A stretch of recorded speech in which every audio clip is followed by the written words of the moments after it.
आज हम सूरदास के कुछ खास पदों पर बात करेंगे। ये वो पद हैं जो कक्षा 10 की क्षितिज पुस्तक में हैं और इनमें गोपियों और उद्धव के बीच का संवाद है।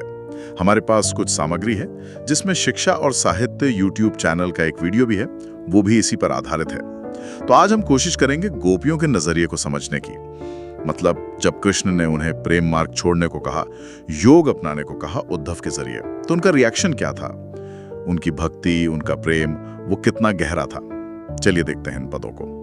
पहला पद है, उधो तुम हो अति बड़भागी।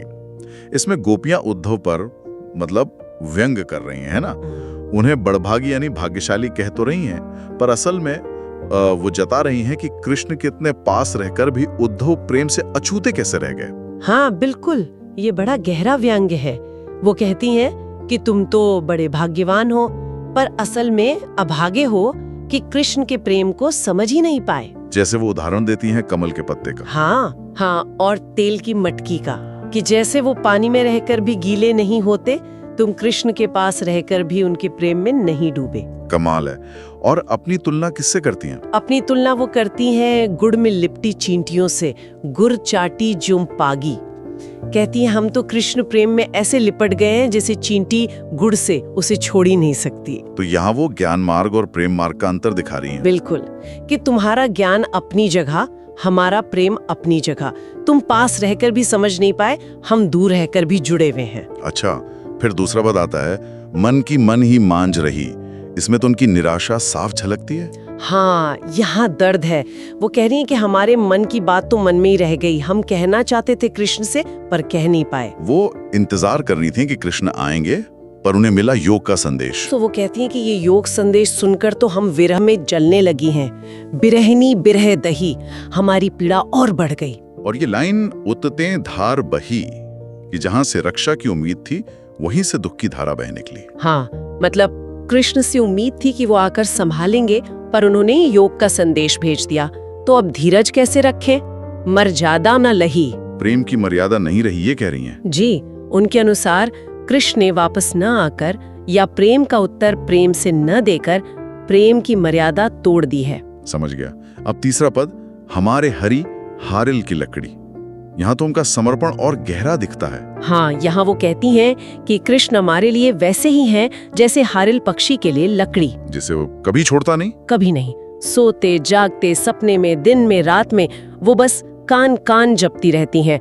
मन कर्म वचन से कृष्ण को पकड़ रखा है। और ऐसे में उद्धव का योग संदेश, वो उन्हें कड़वी ककड़ी जैसा लगता है।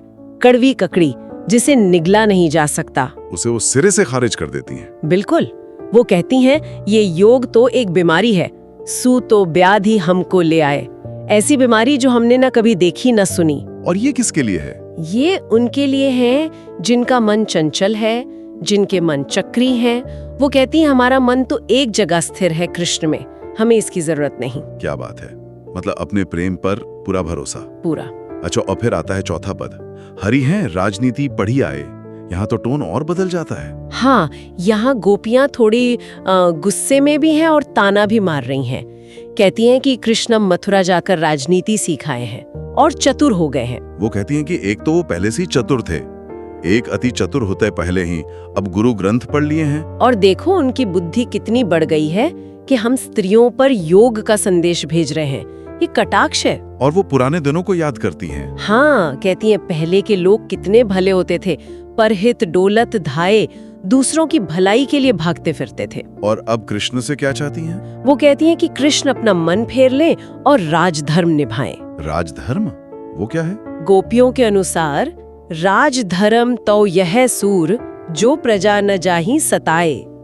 राजा का धर्म है कि प्रजा को सताया न जाए। और वो कह रही हैं कि कृष्ण योग संदेश भेजकर उन्हें सता रहे हैं। हाँ, वो कहती हैं कि कृष्ण दूसरों को अन्याय से छुड़ाते फिरते हैं, पर खुद हम पर अन्याय कर रहे हैं और जाते जाते हमारा मन भी चुरा ले गए, उसे वापस कर दें। हाँ, क्या तर्क है उनके। बिल्कुल, प्रेम में डूबी है पर तर्क बड़े पैने हैं। तो इन चारों पदों को देखकर क्या समझ आता है, मतलब सार क्या है? सार यही है कि गोपियों का प्रेम बहुत गहरा, अटूट और तर्कपूर्ण है। वो उद्धव के ज्ञान और योग के संदेश को अपने प्रेम और तर्कों से पूरी तरह काट देती हैं। उनकी पीड़ा, उनका गुस्सा, उनका समर्पण सब कुछ साफ दिखता है। हाँ, और ये पद एक तरह से दिखाते हैं कि कैसे सगुण भक्ति मतलब ईश्वर के साकार रूप का प्रेम निर्गुण भक्ति या ज्ञान मार्ग पर भारी पड़ता है, कम से कम गोपियों के लिए। उनका जो भावनात्मक पक्ष है वो उद्धव के ज्ञान को निरुत्तर कर देता है। बिल्कुल, और ये हमें सोचने पे मजबूर करता है। क्या सोचने पर? यही कि क्या ज्ञान हमेशा प्रेम की हर गहराई, हर परत को समझ सकता है, या प्रेम का अपना ही एक तर्क होता है, अपनी एक दुनिया होती है जो शायद कोरे ज्ञान की पहुंच से बाहर हो। हाँ, शायद। गोपियों की बातें तो इसी तरफ इशारा करती हैं। ये एक दिलचस्प सवाल है।